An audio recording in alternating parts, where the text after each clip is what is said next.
Fala pessoal, fala galera, prazer inenarrável, aqui é o professor Orlando Stibler, professor do Gabaritando e professor de temas de atualidade, temas que envolvam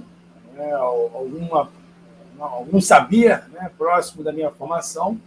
Eu sou formado em História, para quem nunca fez um curso meu aqui no Gabaritando, eu fiz História na UFRJ, comecei História lá na UFRJ e dou aula já há alguns anos, algumas décadas, ainda vou falar a verdade, de atualidades e em parceria com o Gabaritando também já há bastante tempo, né? Especialmente aí com a professora Lilian, e já há muitos anos, beleza? Também algumas décadas, né? Diria assim.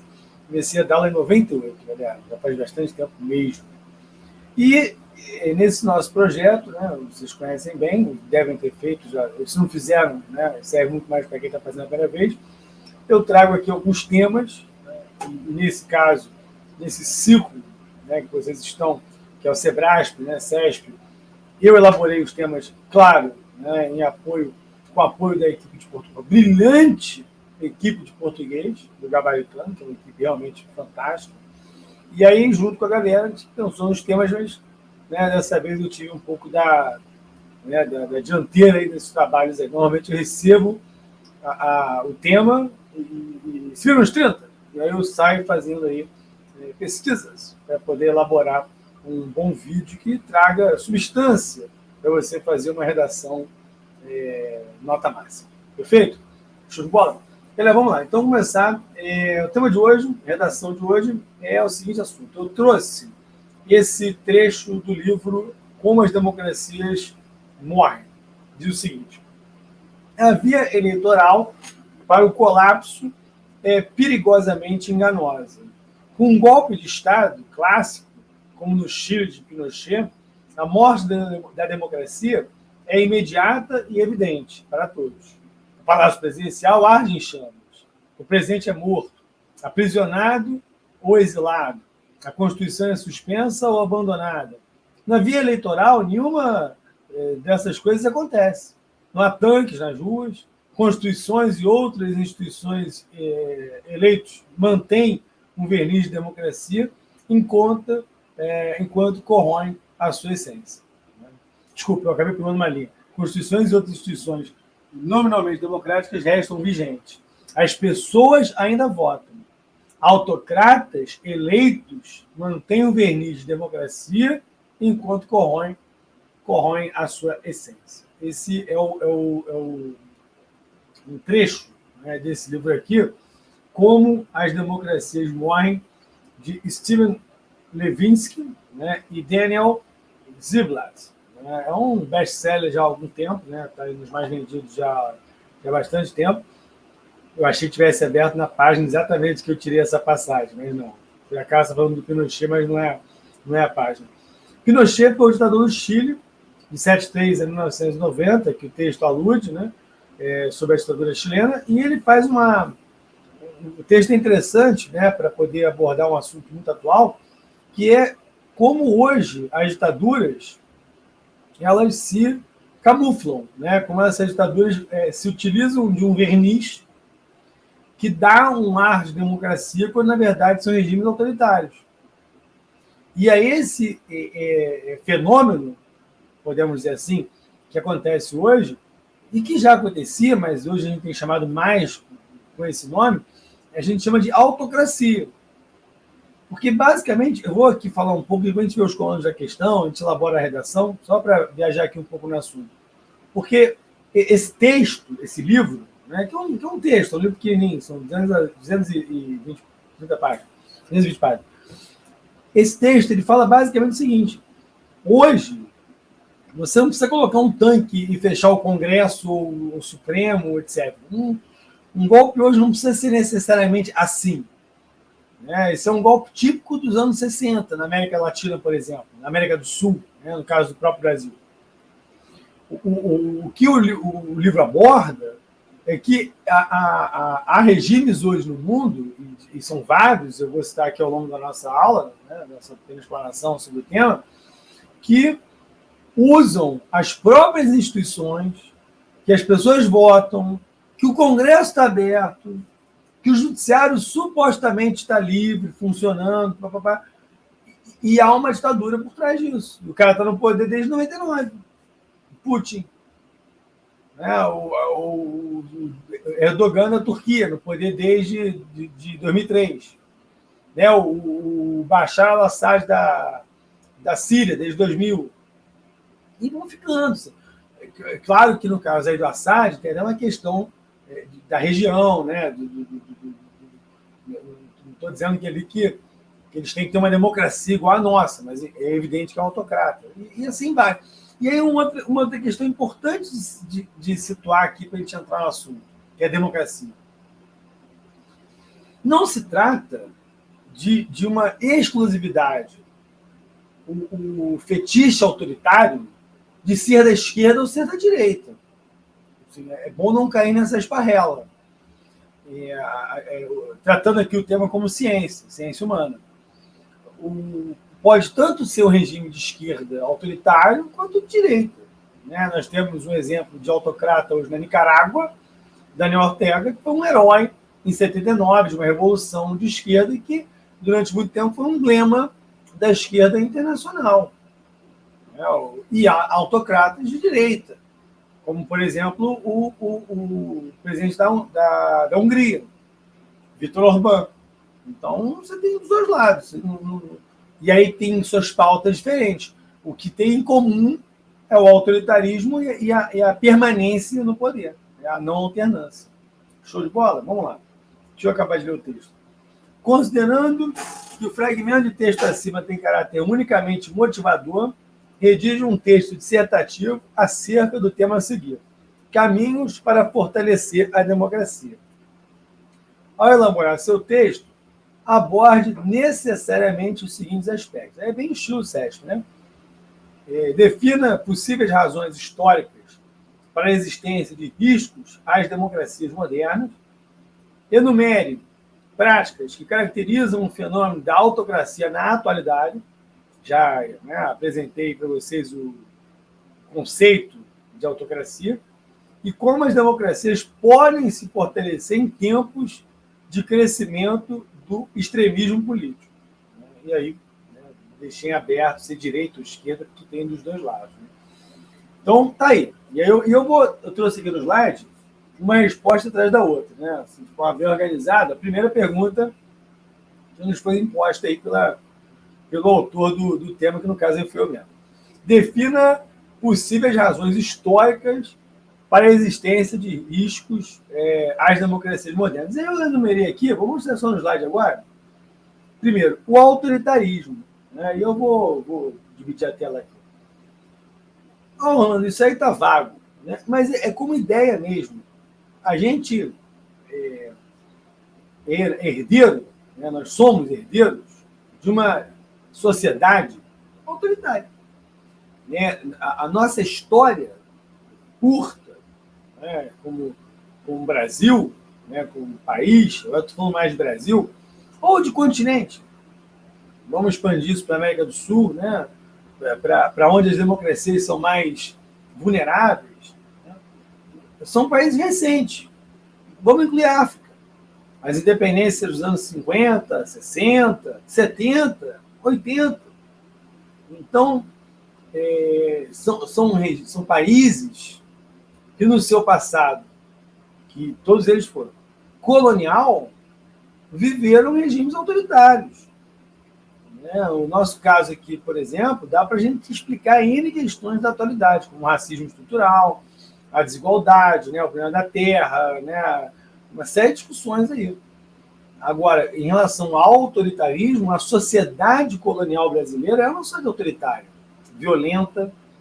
Né? Então, assim, está no nosso ethos, né, de alguma forma, o autoritarismo, e quando esses países se tornam independentes, você pode perceber, você não tem um país aqui do continente latino-americano, vamos concentrar aqui na América do Sul, né?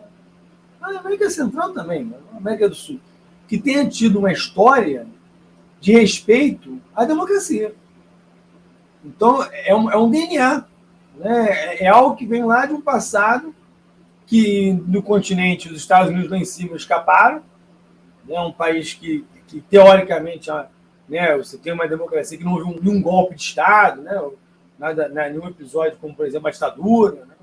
Apesar lá daquele 6 de janeiro deles.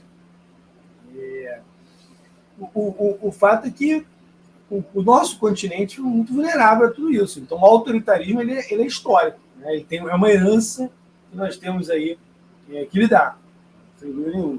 Deixa eu mostrar aqui o outro tema.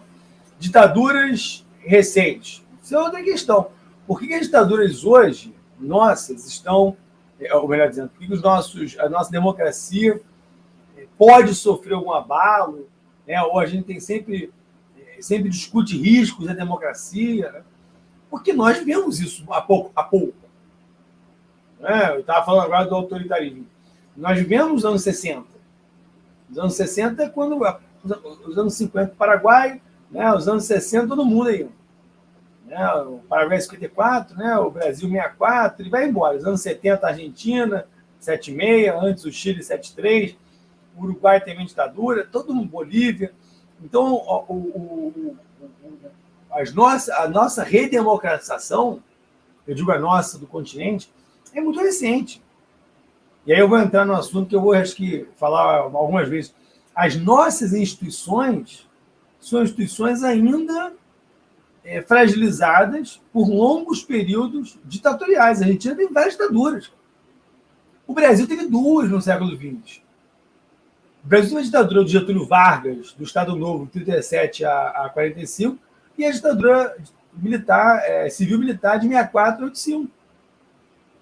Então, o nosso processo de amadurecimento das instituições, ela carece de um tempo. E mesmo em países, né, em lugares onde você tem um longo tempo de formação do Estado, também há episódios de golpes, de interrupção da democracia, vide a Europa. Né? Indubitáveis. Vamos lá. Deixa eu mostrar aqui outra imagem. Recente, deixa eu passar. Processos. Essa questão é complexa. Essa aí é polêmica. Hein? Polêmica, trago polêmicos. Processos históricos incompletos. O que eu quis dizer com isso? Eu assumo aqui totalmente a minha fala. Se eu uso, se quiser. Eu acho um bom debate. E que está no momento. Né? As anistias que foram feitas, aí é o caso mais do Brasil mesmo. Porque a Argentina não fez isso. A Argentina julgou os casos da sua última ditadura, de 76 a 83, e o filme A Argentina 1985 mostra muito bem isso. Agora, caso do Brasil mesmo. Nós sempre relevamos os fatos graves que ocorreram na história do Brasil, perpetrados por membros do Estado, né, por representantes do Estado, por forças oficiais. Então, assim, talvez represente, eu acho que talvez, retiro a palavra talvez, eu tenho certeza. Eu tenho certeza que pode se colocar no elenco de riscos à democracia quando as feridas não são cicatrizadas de forma correta. Eu estou usando essa imagem para dizer que se a gente tem uma anistia e essa anistia funcionou, ok. Agora, se a gente tem uma, se tem duas, se tem três e nada funciona, é porque alguma coisa está errada. Talvez em alguns países um perdão dê certo. No nosso caso, talvez não. Né? Então, processos históricos incompletos, lê-se, não debatermos, talvez, de forma mais lúcida, essa questão de anistia ou não a crimes cometidos por agentes do Estado. Beleza? Próximo aqui. Deixa eu ver o que tem pela frente. Instituições frágeis, né? Isso, claro, facilita a possibilidade de um golpe de Estado, né? E aí eu botei esse mapa do Brasil de forma aleatória, pode ser qualquer país. Segundo tópico, para não ficar muito longo no nosso vídeo. Enumere práticas que caracterizam o fenômeno da autocracia na atualidade. Mudanças nas regras do jogo, né? Ou seja, durante o jogo. Exemplo, o próprio está aí ilustrando o Vladimir Putin, no poder desde 99, como vice assumiu em 99, em 2000 presidente, até 2004 reeleito, em 2008, aí colocou lá um substituto rapidamente para poder mudar a legislação, o Dmitry Medvedev, depois voltou ao poder e está até hoje. Então mudou a Constituição, abriu, fechou o Congresso na hora que quis, lá chama-se Duma, mudou o poder do presidente, do primeiro-ministro, ele foi primeiro-ministro quando o poder era primeiro-ministro, agora ele é presidente, o poder é presidente. Ou seja, assim como fez o Recep Tayyip Erdogan na Turquia, o Orbán na Hungria, o jogo, o modus operandi do autocrata é o mesmo. É mudar as regras dentro do poder. É o que o texto Como as Democracias Morrem está falando. Os caras de dentro das instituições, você vota. Você vota. Mas ali dentro há todo um jogo de poderes em que o autocrata prevalece sobre os demais. Vide o tempo que eles estão no poder aí. Eu falei a data de todo mundo. Né? Tem o da Bielorrússia, Alexander Grigorievich Lukashenko. Esse está desde 2004. Dá uma bugada aí, vê se é isso mesmo. Desde 2004. Né? Capital Minsk, Bielorrússia, é considerado o último um país europeu. Né? A manipulação da informação. Outra evidência, né, desses autocratas, já que numa sociedade informacional, controlar a informação é fundamental. É fundamental. E como ela vai chegar, de que maneira ela vai chegar, se vai te prejudicar ou não, isso tudo o autocrata observa. Eu vou dar um exemplo aqui também bastante concreto. Na Turquia, vez ou outra, as redes sociais de maior seguidores saem do ar. Né? Se há um protesto contra o Erdogan, o Facebook cai, o YouTube cai. Né? Então, até porque a Turquia, apesar de não ser um país árabe, está naquele miolo ali, e viu acontecer em 2011 a Primavera Árabe, tendo como principal efeito, o principal catalisador, as tecnologias, né? A modernidade, as novas telecomunicações, as comunicações, né? YouTube. Então, a manipulação da informação é fundamental. Os fake news tão falados em todas as gerações da cobrança, vocês estão cansados de ouvir em sociedade post-truth, né? Pós-verdade. Então, a informação é fundamental hoje, né? Para tudo. Né? Você vencer na sua vida, para você passar num concurso, claro. A violência contra adversários, por que não? Esse é o da Turquia, esse é o Erdogan. Né? E até hoje acontece. O desaparecimento de líderes da oposição. Putin faz isso o tempo todo. Né? O Erdogan também na Turquia é acusado de ser violento contra seus adversários. Então, existe esse lado nu e cru e grotesco ainda. Né? A Arábia Saudita, né? Deixa eu voltar aqui rapidamente, deixa eu me cortar aqui junto com vocês. A Arábia Saudita tem um príncipe regente chamado Mohammed bin Salman. Mohammed bin Salman é conhecido como MBS. O pai ainda está vivo, mas o pai está mal de saúde. Quem governa a Arábia Saudita é o MBS. O cara é considerado pela ONU um assassino do jornalista Jamal Khashoggi, que teria sido morto, né, um jornalista opositor ao regime saudita, vivo ainda e cortado em serra elétrica. Isso a ONU disse. Então, assim, é bizarro como é que esses autocratas hoje frequentam os grandes encontros internacionais, os grandes fóruns internacionais, e não há problema para isso, matar adversários. Né? Está aí o caso do príncipe saudita. Não é esse que aparece aí, já falei esse da Turquia. Tá? Fraudes eleitorais, está aí o da Síria, esse é o Bashar al-Assad, no poder desde 2000, o pai estava no poder desde 71, né, o Hafez. Está aí fraudes eleitorais, é outra forma de você se manter. Esse é o da Hungria, Viktor Orbán. Eu estou trazendo as figuras internacionais. Né?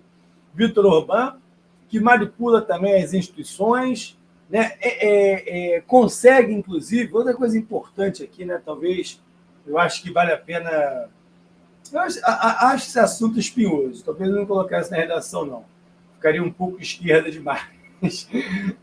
Por que o caso da Hungria? Que é uma proximidade muito grande com o empresariado. Né?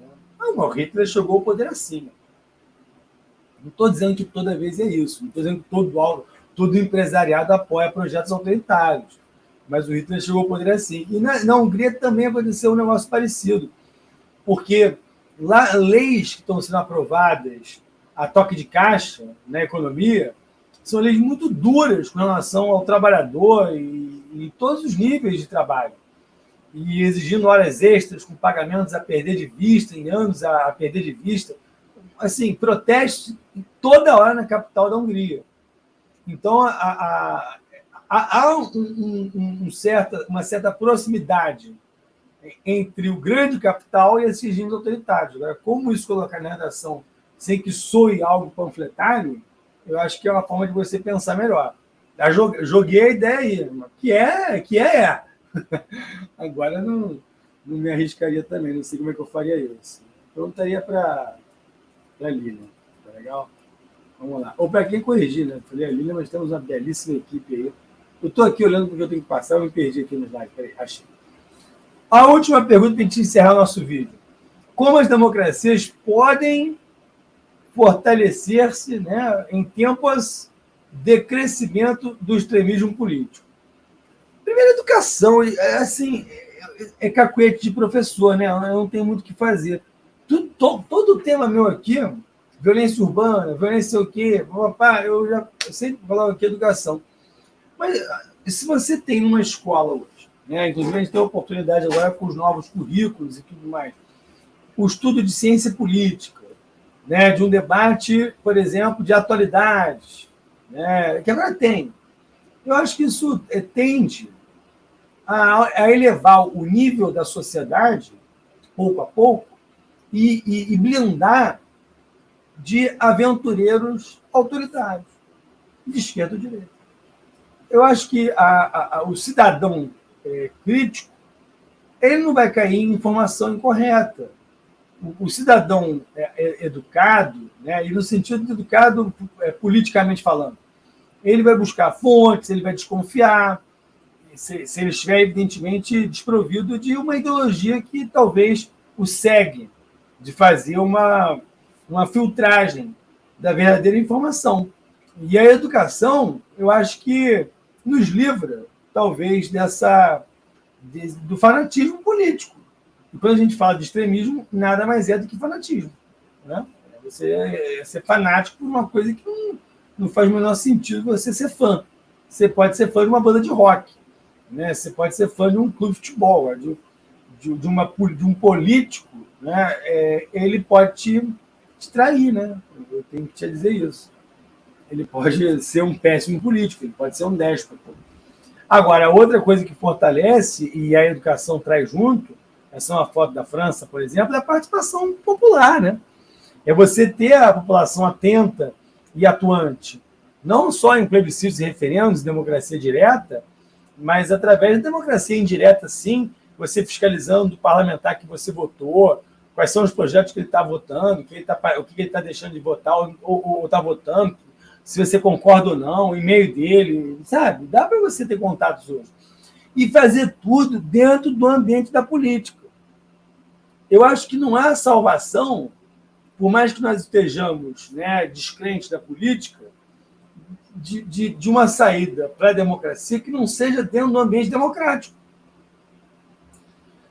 Porque isso pode levar a aventuras, e já levaram a aventuras que não deram certo em vários países, onde vai assumir uma figura que se diz um outsider, que é o termo que agora se usa tanto, e que vai acabar com aquele projeto que está, aquele status quo que existe, e que vai recriar tudo, e na verdade, esse discurso acaba sendo um discurso vazio. Né? Essa é a questão. Então, acho que as soluções da democracia partem da política, ensinada pelos gregos lá atrás, lá na antiguidade clássica. Há instituições de Estado fortalecidas, né? Instituições de Estado, que não podem ser mudadas quando um governo assume, que não podem ser desmontadas, que não podem ser diminuídas, que não podem ser enfraquecidas. Instituições de Estado são de Estado, não importa o partido, A, B ou C. Acho que essa redação você pode colocar. A democratização das instituições. Uma democracia se fortalece quando as instituições têm representatividade.